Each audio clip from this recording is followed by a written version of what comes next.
آپ نے ایک جواب میں کہا تھا کہ ایک شخص کے 3 بیٹے اور تینوں باہر چلے گئے، آپ کو اولادوں کو نصیحت کرنی چاہیے. آپ نے ان کے والد کو ہی نصیحت کر دی کہ 3-4 بچے ہوں گے تو یہ ہوگا.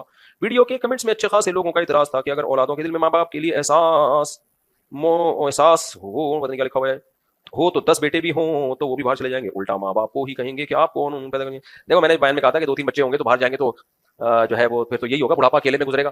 تو اس پہ لوگوں کے یہ بتا رہے ہیں کمنٹس آئے ہوئے تھے کہ آپ بچوں کو سمجھاؤ نا کہ ماں باپ کی کیئر کریں، ماں باپ کے ساتھ رہیں. تو 2-3 کیا 10 بچے بھی ہوں گے، اگر ماں باپ کا خیال نہیں کر رہے تو سارے باہر چلے جائیں گے. شاید میں نے بیان کرنے میں سمجھا نہیں پایا ہوں گا. میرا مقصد ہے کہ بعض کو تو باہر بھی جانا پڑتا ہے، کمانا بھی تو انسان کی ضرورت ہے نا. سب کو یہاں روزگار نہیں ملتا. زیادہ بچے ہوں گے، کچھ باہر چلے گئے، کچھ یہاں رہ گئے. میں جاتا ہوں کے پی کے میں، گاؤں دیہاتوں میں 8 10 15 بچے ہوتے ہیں، 2 ملیشیا میں، 2 ترکی میں، 1 امریکہ میں اور 5 یہاں پر. سمجھ رہے ہیں؟ پھر وہ آتے ہیں تو یہ 4-5 وہاں چلے جاتے ہیں. 1 سال کے لیے تبلیغ میں بھی گیا ہوا ہوتا ہے. تو سارے شعبے چل رہے ہوتے ہیں، ماں باپ بھی تنہائی میں نہیں ہوتے. ایک آدھ بچہ ہے تو وہ ماں باپ کو سنبھالے گا تو کمائے گا کون؟ کمائے گا تو یہاں ہر ایک کو روزگار نہیں ملتا، بعض کو باہر جانا پڑتا ہے تو یہ تنہا ہو جاتے ہیں. اس لیے 1-2 بچے جہاں ہوں گے تو یہ مسائل وہاں کھڑے ہوں گے. اس لیے بچے ہول سیل کے حساب سے ہونے چاہیے. اس سلسلے میں یہ بات میں نے کی تھی.